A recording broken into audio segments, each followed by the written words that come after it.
Thank you so much for coming along today. Whatever time zone you are in, it is great. It's great to have you. And this is one of the kind of upsides of the current times, the fact that we can just bring together our entire community to join in and kind of learn more about what is going on with our alumni around the world. As you may know, and I know there's some frequent flyers in these sessions, which is absolutely amazing. I feel like you're coming on a tour around the world, like a grand global cruise. So you are more than welcome. And to any newcomers as well, it's fantastic to see you. This, as you can see from the lovely little graphic there, is part of the Starting Line series, which is basically, as I said just then, a kind of a tour around the alumni hubs. We truly believe that the entrepreneurial ecosystem at LSE is international. There's so much that we can learn from each other, and just an opportunity really for anyone that is considering an alternative hub, wants to learn more about a certain region, and just meet some alumni who are doing some pretty awesome things. This is really the place to be. Feel free to send the recordings or a kind of a link from the YouTube channel over to anyone that you think might be interested in this afterwards as well. But the bottom line is we are so happy to have you here, and we really hope you enjoy this session. If you've been in one of these before, you know that the best sessions are the ones where you guys are the most interactive. And so please throw your questions into the chat, put your awkward hands up, just butt in whenever you want to. It really is a free for all. So LA is actually my favorite place in the entire planet.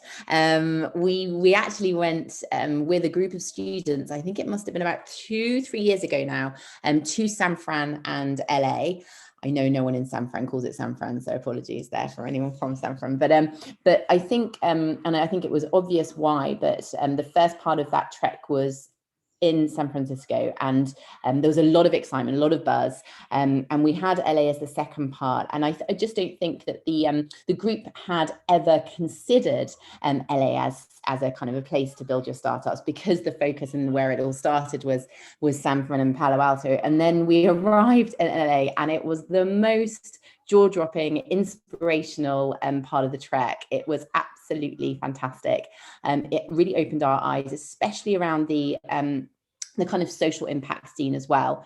LA is a cradle of innovation, and the people that we met were truly inspiring. I read earlier actually that LA is currently the fastest growing startup ecosystem in the US, which is super exciting, and has the highest rate of the adult population who is starting up a business. So it's definitely a place to consider, perhaps to visit, perhaps to open up offices in at the right time. But I really just wanted to introduce Melissa, because she is the person in the know. She lives there. She's been to LSE obviously, and she's developing an incredible impact business over there, as well as an absolutely phenomenal podcast series, which I'm going to put the link to when I've shut up and let her talk. But yeah, thank you so much, Melissa. To kind of kick off, maybe, do you want to introduce yourself? You spend most of the time introducing other people and interviewing other people, so now it's your go in the hot seat. But yeah, introduce yourself, a little bit about your startup, and maybe just a kind of intro to the wonder that is the LA ecosystem. Yes, absolutely. Thank you so much, LJ. And thank you everyone for taking the time to be here. And I'm really excited to share some things with you. So my name is Melissa Kiguwa, and I was at LSE in 2014 as a grad student. And I started my career as a freelance journalist and sort of traveled the world doing that, really, and lived all over. I was in South America, I was in China, I was in Africa for a number of years. And then I decided that, I didn't necessarily see where the future of journalism was going, and transitioned to Hollywood. And so that's sort of where my relationship with LA begins. But I will say that LA is so much more than the entertainment industry. There are certainly lots and lots of businesses that are able to sort of act within that ecosystem. And they're certainly tertiary. You could be a caterer, you could be a photographer, you could be a number of different things. There's so, and so I've gotten to work with a lot of wonderful artists and a lot of wonderful people.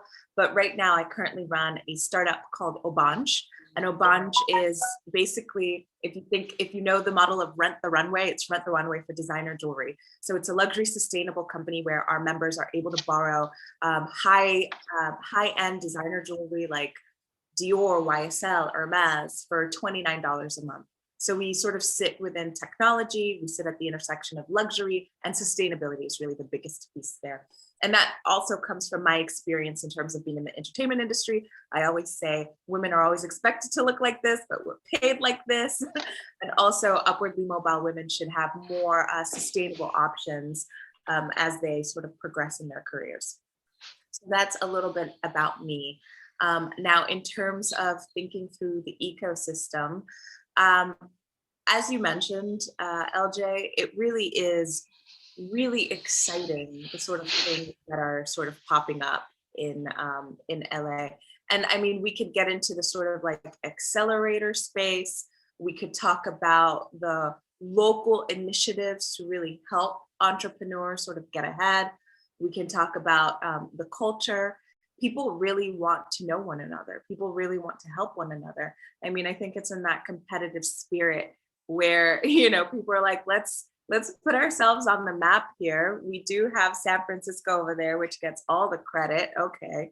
But there's a lot of money in this city as well.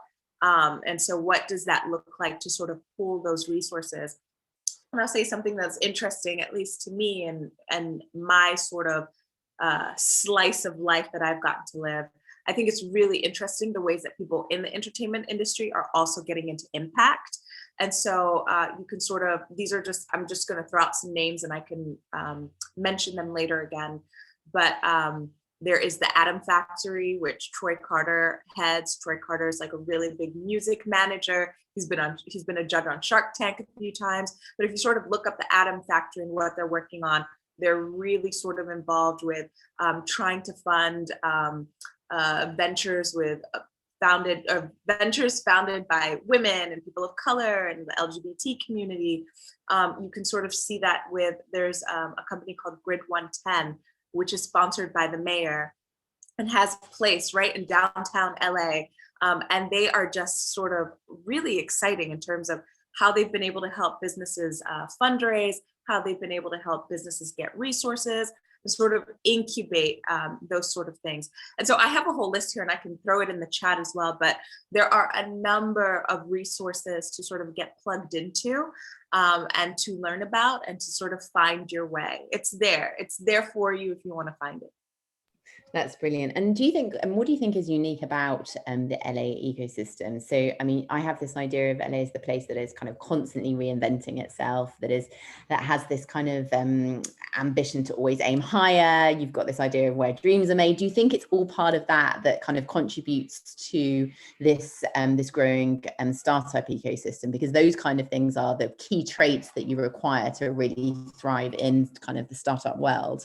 Yeah. Absolutely. I think that's a great way to put it. I think New York has a similar idea where, you know, you go and it's the concrete jungle. But I think LA is less about the concrete and more about like, how do you know, you're going to find a lot of like wellness businesses there. You're going to find a lot of, you know, health and those sort of things, less concrete, more beach. But it's certainly a place where a lot of tech, a lot of, there's something you'd said that I thought was interesting, the reinvention piece. And I think that's certainly, it's also a city of multi-hyphenates, right? You know, you have people who do this, but also do this, but also do this. So it's not a place that you need to show up and be one way. It's okay if you are a restaurateur who's also trying to do something in AI and you're able to, you know, I think people are open to hearing, how are you thinking interdisciplinary and how are you thinking about bridging these worlds? It's not a crazy conversation, you know? Yeah. And say a student was or just recently graduated and a very early stage entrepreneur wants to kind of build their business in LA.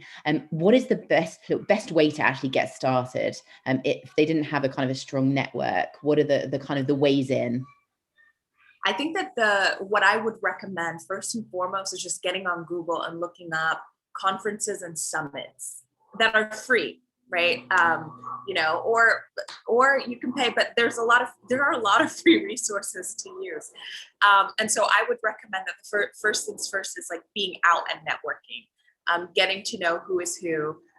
There are a number of sort of like fundraise 101, pitch 101, like, office hours that are done by sort of these micro VCs and VC companies. And, you've got angel investors that sort of do talks to sort of introduce, to know who's out there. I think that's what's really exciting when you're in something that's growing. Everybody wants to be a part of it, and everybody wants to know who's who, because you don't know who the next unicorn will be. You don't know who the next thing will be. So you want to keep your hand on all of these things. I would also recommend getting involved with the city of Los Angeles itself, because the city of Los Angeles is trying to sort of funnel resources to entrepreneurs. The SBA, the Small Business Association, magnificent. It has lots of subsidiary sort of organizations. I believe there's PACE for Asian American women, but they work with everybody. There's a number of different things. You can have free business consultations with business developers. They sometimes give money, to help you with maybe your living expenses while you sort of figure out entrepreneurship. So it's really about resources, which I think is a more entrepreneurial way of thinking anyway. I always say, use whatever you have and go get it. Yeah, no, that's so helpful. Thank you so much. And we really felt that when we were over there. There's so many things that you can just dip into for free, and if you don't have the kind of financial kind of setup, then there are opportunities there, which is great. And I think one of the things that the students felt was the kind of real disparity that you get in San Francisco as well, and you get in in London too. But one of the things was the situation around homelessness that was quite overwhelming for students that hadn't seen it. And there was a real kind of endeavor over there to really kind of push the impact side. What can you give us a bit of an overview around social innovation, what that looks like, where the opportunities are, where the needs are as well? Yeah, 100%. I think when it comes to Los Angeles and homelessness, I believe Los Angeles is the capital of homelessness, right? And so that's a big issue that a lot of people are trying to work on. I think when it comes to what I've seen in terms of the intersection of trying to fight homelessness and whatnot, that's more on the sort of like not-for-profit side. You have a lot of that sort of 501c3 sort of action going on there, and whether that's sort of on the mayor level or the governor level of trying to work things through. In terms of what I've seen around social impact, there are a few interesting things. It's not necessarily, and I believe this entrepreneur, I'm forgetting his name, but there's a lot around housing, just thinking through the way that housing happens. And so I'm forgetting the entrepreneur's name. He has a series of homes, I believe, that people are able to sort of like in adult dorms sort of thing, but they're very cool. They're very trendy.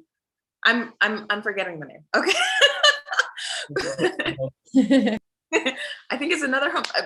So there's interesting things around that. It's not necessarily to solve the homelessness issue, but it is thinking through with really expensive like housing costs. How can we create sort of centers that battle isolation that people feel in a city, where we can sort of bring community back, really intentional spaces. I know that there's a few of those.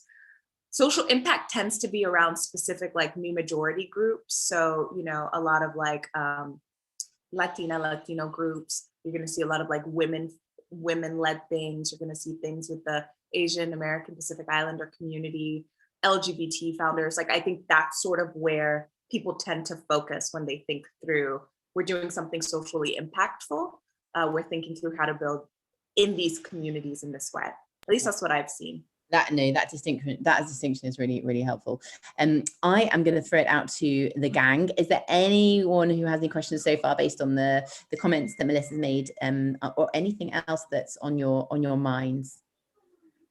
Find them away. Or something I'll just casually mention as well. If anybody here is interested, COVID obviously halted everything, but before COVID started, we were planning a number of different things for sort of LSE alum entrepreneurs to meet each other, get involved. I think that there's a lot of opportunity there. We have a lot of people in the sort of finance space.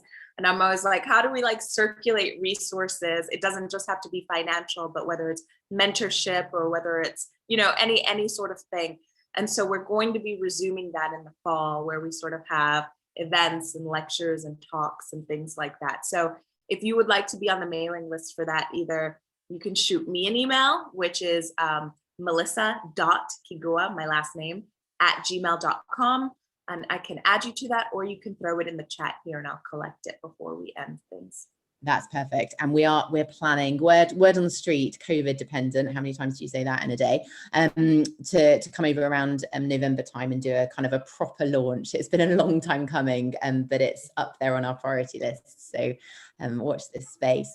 Now, obviously, I love kind of celebrating the opportunities that different hubs offer, but we want to create a really realistic picture as well for entrepreneurs. So what would you say are the kind of the main challenges and things to watch out for, just to consider before you start to kind of, make a move to LA?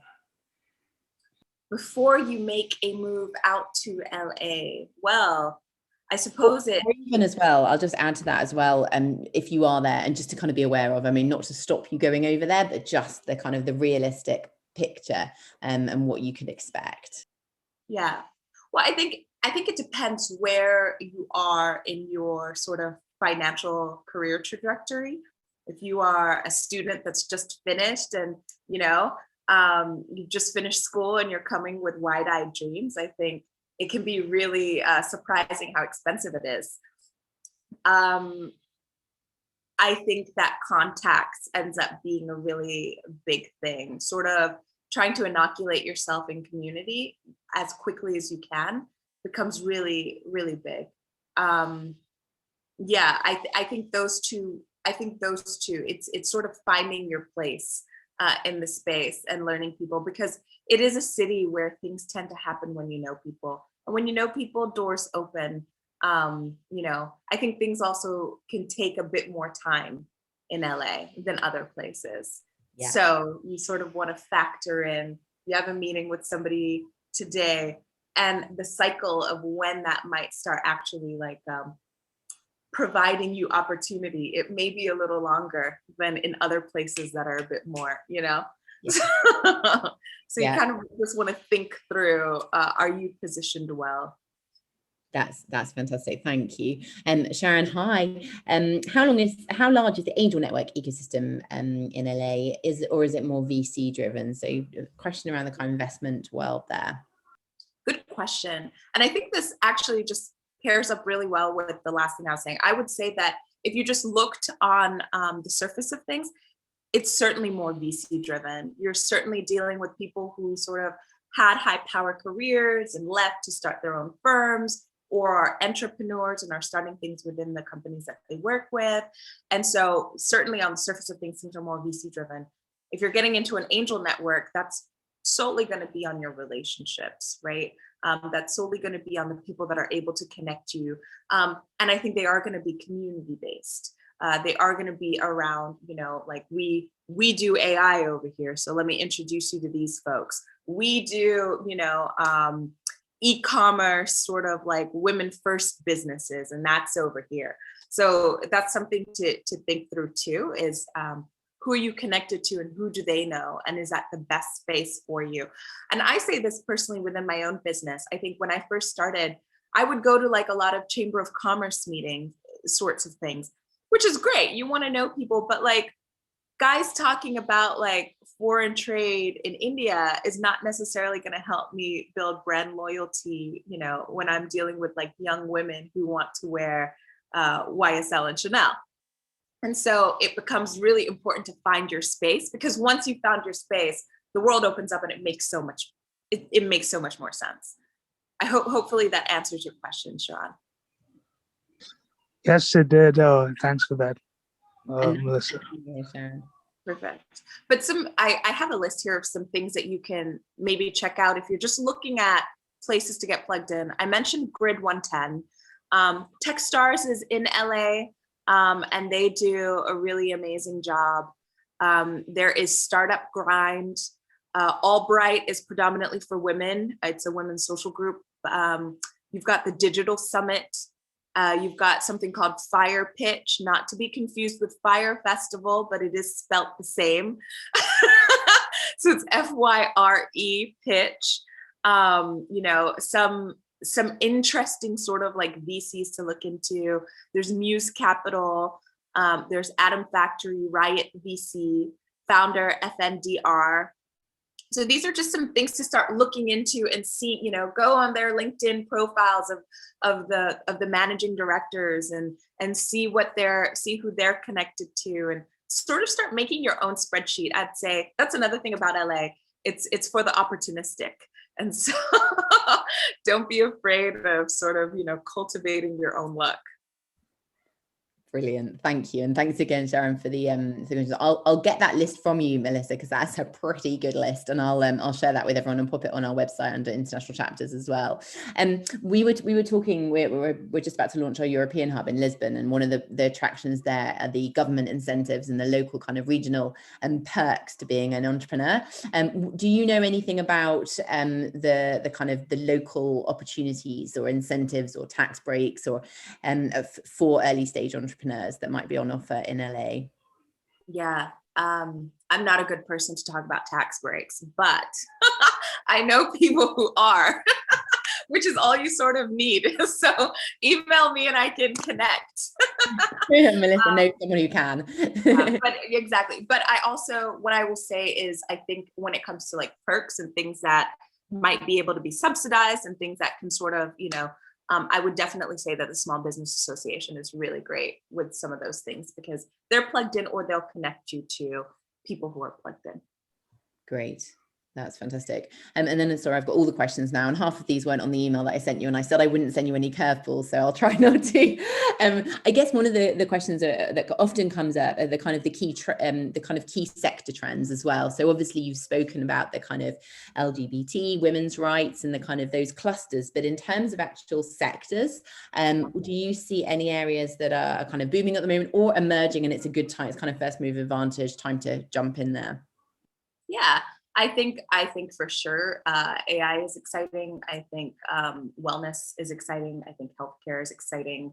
I think SaaS is exciting.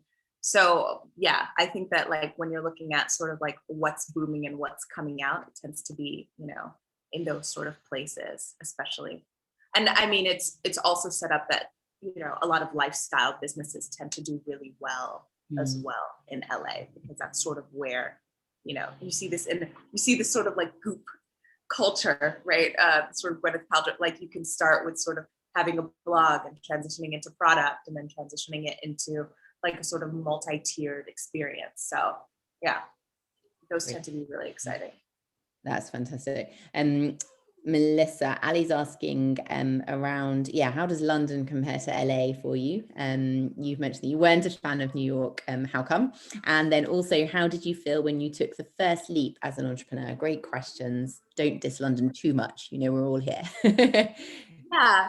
And I don't think I said I wasn't a fan of New York. I just said it was a concrete jungle. But we've got the recording. Exactly. How does London compare to LA? Well, I think LA tends to get a bit of a bad rap. You're going to find, how do I say this in the most, LA, it's even though the entertainment industry is not the only sort of like cultural center there, it's really big. I mean, it's really all the studios are there, all the networks are there, right? It brings a lot of revenue into the economy. And I mentioned before, there's a lot of like tertiary businesses and ecosystems that are sort of involved with that. And so with that comes, I think, a very particular type of person where you might not see that in London, you might not see that as much in New York. Definitely people who are far more focused on that sort of like aesthetic piece. And so I'd say when it comes to LA, it's not everywhere, but you certainly see it in a lot of places where the focus is on sort of like, it's you want to be a little, you want to put on a show. The theatrics are definitely a part of the equation there. But I think, London, I think you tend to find it's a lot more conservative in terms of like being really grounded in the financials and being really grounded in sort of like, what is this business over the long term, right? I think that there's a conversation within VC-led businesses versus businesses that people sort of build from the ground up, maybe with a loan or with, family money, about the difference between profitability and if that's even an interest, and if companies are focused on being profitable over the long term. I think that these are conversations in general. Yeah, Sharon's got a question around tech, putting tech at the end of a sector and you get a new sector. Great point. Which forms of tech are the most popular over in LA in your humble opinion? I think fintech for sure. Period. I think fintech for sure. Yeah. Even some of the companies that we were trying to work with and collaborate with before, these VC funds, like just to throw events and whatnot, their focus is on fintech businesses. They're excited about fintech businesses. Yeah. But And I mean, even though for our students, kind of tech is usually the enabler when it comes to their kind of business development. Obviously, we're a social sciences university. Do you think there's a kind of a specific role for social scientists in and kind of around LA? So it's a bit of a philosophical question. I didn't ask you about it before. So anyone else jump in as well. But yeah, that kind of that idea of bringing social sciences into the conversation, and the idea that actually social sciences and innovation combined is a really powerful force for good. And if you've got that strong social impact scene, that's going to be an attractive option. But what are your thoughts there? Yeah, I think I believe that interdisciplinary sort of ways of thinking are always beneficial in a company. I think it also depends on sort of where the company is within their own life cycle. Obviously in the beginning, you sort of just need people who can sort of fill a number of different roles, and just like you need sort of more tangible skills. I think as you grow, you're able to sort of be like, okay, what's the flexibility of impact? How are we doing things? I think there's places in corporate social responsibility. I think there's places in, being able to community managers. How is a company connected to the community in what they're doing? So I've seen pockets of where that's able to happen. I think also if you have a more impact focus, but you are just financially driven, that's also really beneficial because you're just thinking through things a little bit more dynamically than maybe others are. But yes, I hope, does that answer your question? Yeah, that really does. And there's before I jump into Sharon, who's drilling you on this fintech question, we like that, very LSE. But maybe I'll come back, Sharon, to you in a sec, because Kwame's question, I think, really kind of echoes what you're already saying about kind of social sciences and maybe humanities, arts, around the kind of journalism, and how has that helped you as an entrepreneur? And if I can just add to that as well, your degree at LSE and how that's helped you too as a businesswoman. Yeah. So how has being a journalist, I think the biggest thing is because I've been able to be so many places, I have a lot of contacts. And so I've really been able to utilize my own network to sort of help propel me. I believe I'm one step away from, usually anybody that I want to get to. And I can sort of always rattle the tree to sort of figure it out. And so that's been super beneficial, because I think when you're just starting out a business and you're figuring out the blueprint that works for you, it's tricky. I always say you make a business plan and you have all these things that you think are working, and then life hits you in the face, or COVID happens, or a number of different things happen that are just so unexpected. And so, I would say that predominantly contacts, an ability to work with a number of different types of people. I would say certainly like that sort of like EQ piece, being able to lead, being able to like navigate, being able to create win-win sort of situations, pitching, right? Because you're always sort of like having to pitch yourself as a journalist to get out there. That's translated really well. And just on the basics, I understood my sort of market community because, or I should say my target market. When I started this business, it was predominantly for women who, like myself, were working in the entertainment industry and wanted access to beautiful things. But it can get a little bit tricky. So I understood when I reached out to influencers and when I reached out to women who were up and coming actresses and whatnot. My business is sort of specific, but when I was reaching out to them, I knew how to speak to them already because I'd experienced it. So I didn't come outside of my experience. There was another question you asked, LJ. Yes. So, your degree. They're coming in fast and furious now. So here we go. But yeah, how did your degree help you as an entrepreneur? As an entrepreneur, this is why I actually took the reins in terms of trying to create something in LA. Because what I didn't see was alumni necessarily. I didn't see alumni who knew each other, and I didn't see alumni who were able to help each other. And so at the time I had a co-chair, and her thing was really social. She wanted people to get together and have a good time. And I was like, okay, that's fine. But like, I want people writing checks. Like, that's my big thing is like, who is writing checks and how do you get access to that money? And how do you facilitate the sharing of resources? There's no reason that an LSE alum is out of a job and can't figure out how to get their next job. And so I will say that was maybe a little lacking in LA, and we're trying to build that up, and we're trying to get people to know each other, because great things happen when you're able to facilitate a place that's generative. So I'll say in terms of entrepreneurship, it's a little tricky. There's a bit of a gap there, but LSE Generate's doing such an amazing job of coming out, creating these hubs, trying to facilitate resources and trying to get in the know. And so I think it's in those steps. It's in the things out apart, adjacent to LSE, that are growing things. Thank you. I'll send the check in the post, Melissa. Well done. Ali has asked a question. Actually, no, Sharon, I want to go back to your question. Your fintech. What forms of fintech? I know that Melissa isn't your specialist subject personally, but do you have any? I can follow up. I can ask some people for you, and I can definitely follow up with that. If who asked the question? It was Sharon.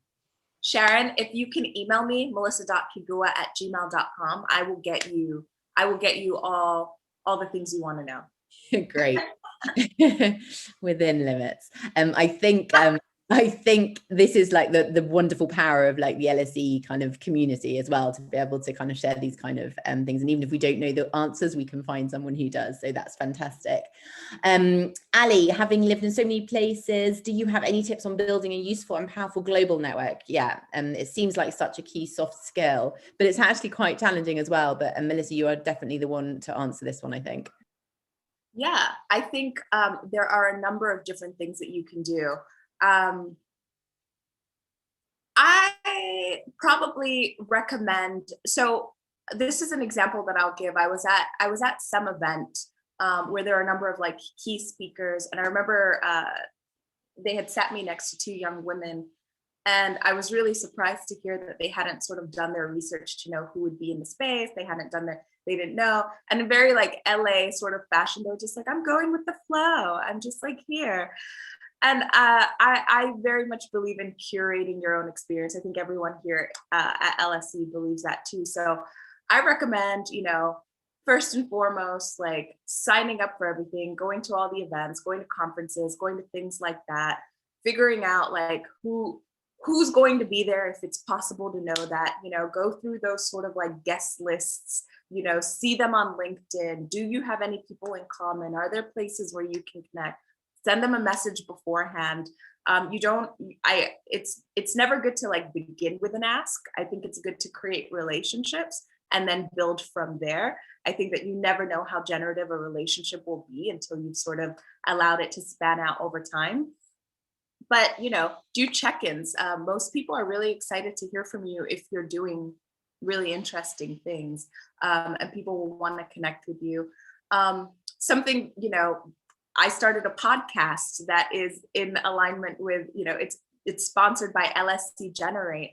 And with that, when it first started, I sort of told LJ, I want to meet some of the most powerful women in the world and be able to be connected with them. And when I say powerful, I literally mean like powerful. I think I've got a call with like Africa's 5th wealthiest woman on tomorrow. Her name's Wendy Applebaum. She's like the wealthiest woman of South Africa. It's literally like, I want to know these, who are they? Where are they? Where are they hanging out? So there are so many Trojan horses. A podcast was a great way to be able to sort of like get in and be able to facilitate certain relationships. But I would say, sort of figure out what your strengths are and then Trojan horse and hack your way into the communities you want to get into. People are just people at the end of the day. We like a good laugh. We like a good banter. Yeah, it's so interesting because yes, they like a laugh and they like a banter, but your comment about the kind of the time it takes to kind of develop that depth in relationship as well, I think is really, really quite important to grasp. There's also your first question of the day. I've heard some people are relocating to other states from California. Oh, you need to pitch LA for us, Melissa, due to taxes and regulations. What are the top 3 unique value propositions that you guys can offer, which other cities cannot? Oh my God, I feel like the mayor should be here. Who I think is an LSE alum, I think. I'm going to check. Yes, he is. He is. Yeah, He's also gone to like so many schools. So he's an alum of everywhere. But we'll edit that out.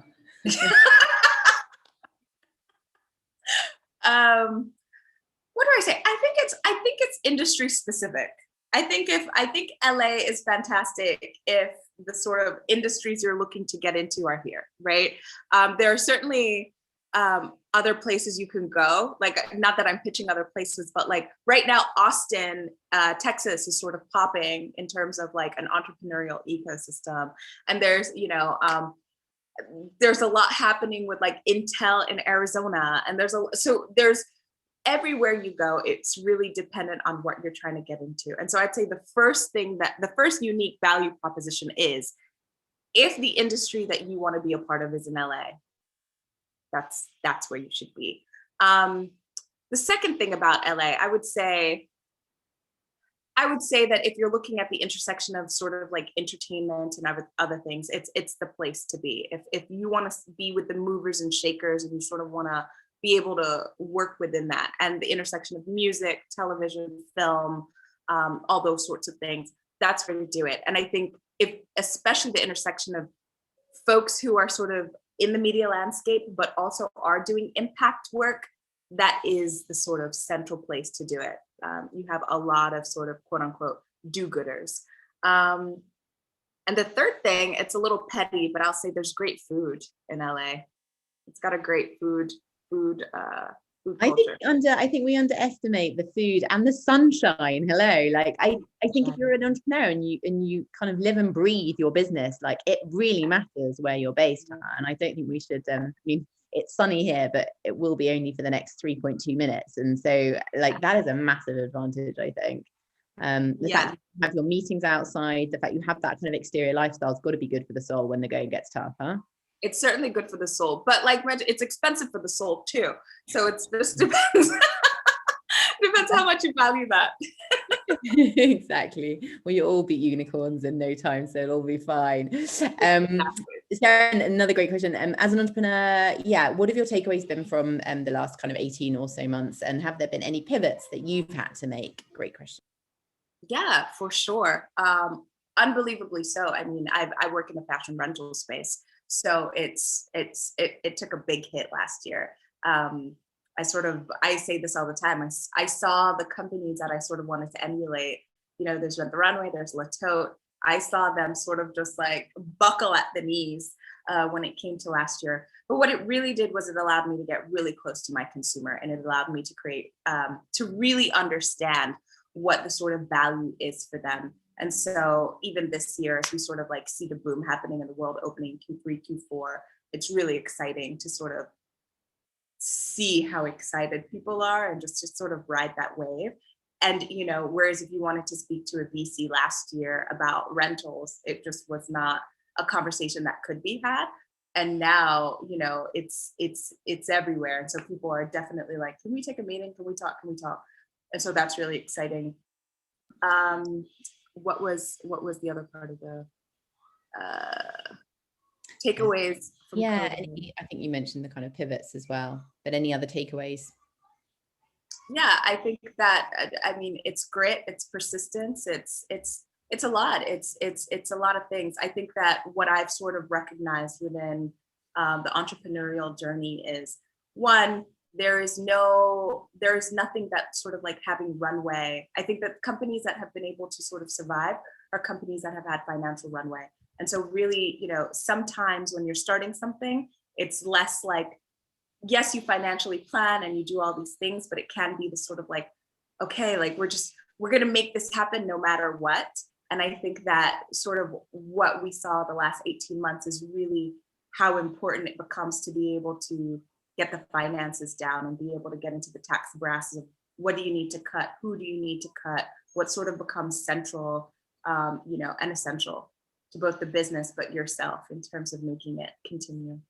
Brilliant, thank you. And just following on from the kind of COVID question, Jofi here, who's been working with us on the We're Better Together program, which really does focus on founder wellness, which is like we've repurposed a whole ton of our resources to make sure that students and alum are okay during this time, and the idea that you're never going to thrive at business growth if you're not okay. And I imagine, and it might be a stereotype, but LA, not LSE, but LSE as well, is the kind of place that that you can talk about these issues quite easily. There's not so much of a stigma as perhaps there is still in the UK and other places where you guys are at the moment.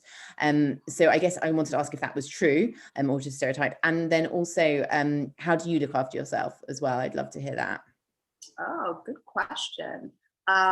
So I would say, yes, you are absolutely right in the sense that I actually think when it comes to progressive conversations around wellness, mental health, as I said, it's a lot of multi-hyphenates. And so people are willing to sort of, you know, go the extra mile to sort of talk about these things and be open about these things. That's a really big thing. I'd say even in terms of like the entrepreneurs that I meet that are doing really well, like they're willing to talk about their depression. They're willing to talk about, you know, being bipolar. They're willing, and it's not looked at as a negative thing. It's looked at as like, wow, you're so brave, right? Or yes, you are a thought leader and you're showing up. I think in LA, there's more sort of like that emphasis on like cult of personality. It's certainly a place where culture is created. And so people think a lot about like who's creating this culture, and what are you about? And so the personality becomes very important in that. But yes, how do I take care of myself? There's the ideal version, and then there's like the reality. When I'm sort of living my ideal, sort of, it's a very cliche. I'm doing the yoga. I'm very like natural medicine. I love acupuncture. I do all those things. But I think in terms of like COVID, when that happened, I found that it's very simple. But I'm somebody who, if I am in movement, if I'm able to move both my body, but also I'm able to move in terms of action, that's really important. And I think with COVID, with some businesses, I'll give an example. I know a gentleman who ran a really, really successful sort of like ticketing business. And he had started doing collaborations and partnerships with some of the US's major football teams. And so his customers were able to sort of get like very select box tickets, but then they were able to get all these perks behind it. And it was really cool. And then all the games stopped, right? And his business literally just stopped. And so we were having a conversation around, you know, how do you keep moving forward? How do you keep moving forward when all else has sort of like stopped? And I think the ability of finding a way forward and just sort of like tracking through becomes really important, right? Like brainstorms, masterminds, being around people who can sort of think things through with you, so you just keep moving forward. Yeah. I think with entrepreneurship especially, there's so much rejection. There's so much rejection. And we don't talk enough about how that sort of triggers some of our childhood stuff. And so my co-founder left. Like my co-founder and I broke up in the middle of COVID. And that was really painful. And I remember there was one sort of, this is also a very LA conversation, but there was one sort of moment where I was like, who will love me? Everybody leaves. And I was like, whoa, that's 5-year-old Melissa just popping up. Like, I thought we had dealt with her. I thought we'd put her to bed, but she just came through a whole temper tantrum, and it was a lot. And so therapy is always good. Having executive coaches are really healthy, in a number of different places. I have mentors that help me in terms of personal things, like who am I ethically when I'm dealing with ethical considerations, but then I also have people who I can just talk numbers with. And so just like your community and your support system becomes really important as well. Oh, that is so helpful and so refreshing. And thank you for being so honest and transparent as well. That's super brave and very LA by the sounds of it. So we love it. Very LA. Don't be like, entrepreneurship can be so isolating. It can be so isolating. And I wonder if it has to be. I think you can surround yourself with people you love. I think you just need to, if you can be creative in your business and you can be creative about pivoting and thinking things through, I think you can also be creative in how you live, in the sense of like, who is around you? Who do you live with, right? You do not necessarily, like, if it means inviting other people into your home, right? Like COVID, bubbles became really important. And you can take some of the more like Eastern or African cultures with this, where it's not crazy to sort of like have your mom or your grandma come to stay to help you with the kids, where you have, different models of just living. And I think entrepreneurs would do well to sort of think through some of that a little bit and be more intentional. Yeah, that is such great advice. Thank you. Thanks, Melissa.